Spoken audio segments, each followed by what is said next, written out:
Terima kasih Anda masih setia menyaksikan Tapari Tausiah pagi hari. Kita kembali ke Pak Ustadz Arham Al-Qadri.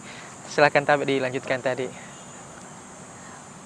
Jadi Rasulullah Sallallahu Alaihi Wasallam itu memiliki fisik yang kuat, kuat, sampai Nabi mengalahkan pegulat terhebat di masanya, Rukana, itu sampai dijatuhkan beberapa kali, sampai Rukana itu heran, loh kok ini Muhammad ini bisa menjatuhkan saya, mengalahkan saya.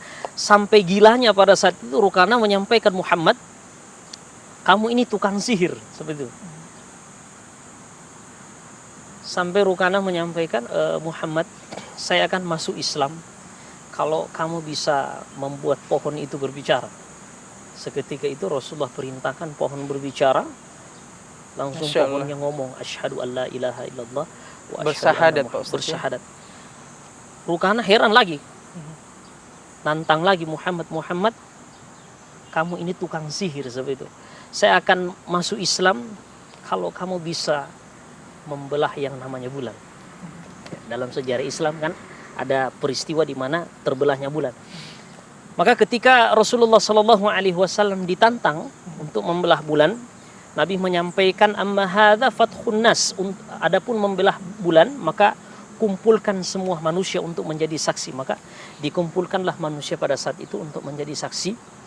Ketika berkumpul, Rasulullah Shallallahu Alaihi Wasallam mengangkat kedua tangannya, kemudian mulai membelah bulan, dan subhanallah, dengan izin Allah bulan itu terbelah menjadi dua.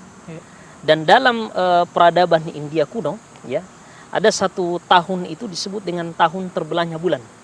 Ya, artinya ketika Rasulullah SAW membelah bulan ini juga disaksikan oleh peradaban India kuno. Dan ini diabadikan di dalam Al-Quran. A'udzubillahi minasyaitonirrajim. Ikhtarabatis sa'atu wa nusyaqqal qamar. Terbelahnya bulan di zaman Rasulullah Sallallahu Alaihi Wasallam itu menunjukkan bahwasanya kiamat sudah semakin dekat. Seperti itu. Jadi kehebatan Rasulullah mulai dari fisiknya, kemudian mukjizat yang dimiliki oleh Nabi kita Muhammad Sallallahu Alaihi Wasallam itu sudah menjadi bukti yang nyata untuk kita semua. Mengapa kita tidak mau mencontoh Rasulullah?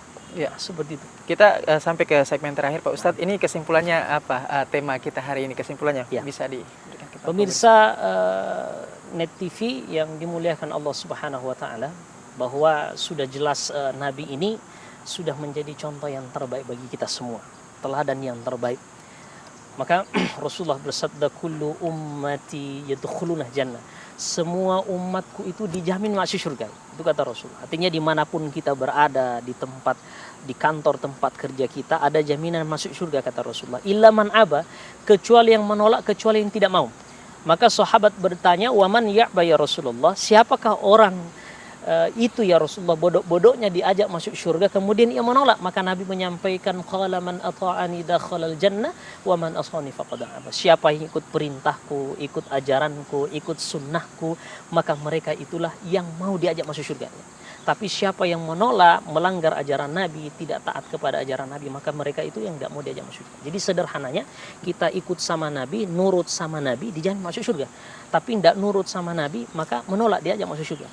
Maka tidak ada kenistaan, kehinaan, kesalahan, kekurangan ketika kita ikut dengan Rasulullah Sallallahu Alaihi Wasallam. Jadi Nabi sudah kasih contoh yang terbaik, mulai dari kita bangun tidur sampai tidur lagi. Nabi sudah atur. Kita makan diatur oleh Nabi, makan dengan tangan kanan, ya, man akala bisyimali akala syaitanu ma'ah, makan dengan tangan kiri, syaitan juga ikut makan. Adab makan, sebelum makan cuci tangan, sebelum makan kita berdoa, diatur oleh Nabi. Ya, setelah makan kita ucapkan alhamdulillah, ya, kata Nabi alaihi salatu wassalam, man akala hamidallah, barang siapa yang makan kemudian dia memuji Allah dengan mengucapkan alhamdulillah, maka ucapan alhamdulillah itu faka'anna mahizat lahud dunya, lebih baik daripada dunia beserta isinya.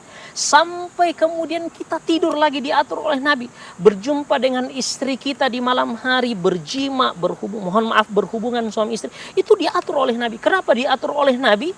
Teman-teman sekalian, jamaah saudaraku, supaya hidup kita tidak seperti binatang. Nah, itu. Maka dengan akhlak hidup kita terarah, dengan sunnah hidup kita terarah. Ya, Masya Allah, luar biasa sekali tausiahnya pada pagi hari ini Pak Ustadz. Terima kasih sudah datang di Net TV Sulsel. Luar biasa, Masya Allah, tausiah pada pagi hari ini. Terima kasih Pak Ustadz Arham Al-Qadri SPD. Demikian tadi tausiah kita pada pagi hari ini di Net TV Sulsel. Semoga banyak pelajaran yang bisa dipetik pada pagi hari ini. Assalamualaikum warahmatullahi wabarakatuh dan sampai jumpa di episode selanjutnya dalam Tapari Tausiah Pagi Hari.